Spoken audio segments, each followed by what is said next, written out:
Lapsi me õpetame tajuma, teadma, tundma, nägema infot maskid ees ehk siis silmad kinni.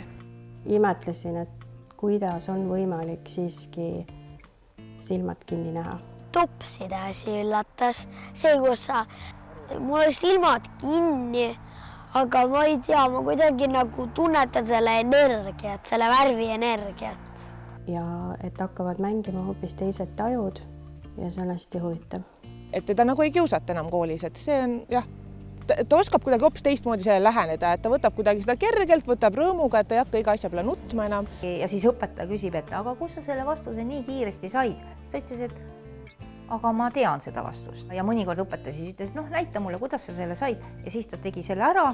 Koolis, kus oli hästi palju neid, kas siis olid korrutamis- või liitmis, jagamistehted, mida niimoodi tulpadena tuli töövihikust teha ja siis ma mäletan, kuidas ta ütles, et emme, et ma ei jõua nii ruttu kirjutada, kui need vastused tulevad. Küsimus on, kuidas sa saad nagu selle omal toru ühendada nagu teadvusse ära ja siis sealt muudkui pahiseb seda infot sulle alla, et nii on palju lihtsam, ma ütleks.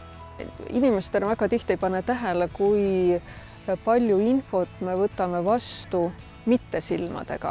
Ja ma arvan, et minul see väga aitas koolitöödega, et pärast seda oli kas mäletamine oli palju parem. Et nad panen tal käed kinni, et tõesta mulle, et ma nagu oskan, eks on ju. Ja täiskasvanutega ongi kõigepealt vaja murda see poos läbi see, et vaata, et tõesta mulle kõigepealt. Aga lastel ei olnud vaja nii palju, kui see fookus sisepoolt, seespoolt väljapool hakkas tulema, siis neile võis rääkida, et kui sa teed selle harjutuse, sa hakkad oskama. Siis pärast seda koolitust, kuna sealt sa pidid rääkima sükest mõndadele tunduvat absurdset juttu, et ma silmad kinni panin topsid värvid järgi kokku.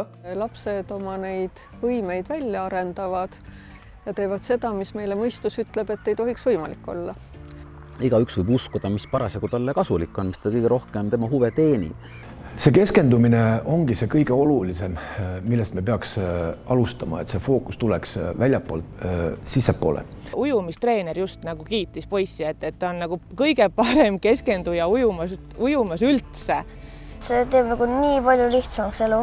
See on nii lõbus käia ja koolis on siis lihtsam ja see on nii üllatav kogu aeg, kuidas sa seda suutsid.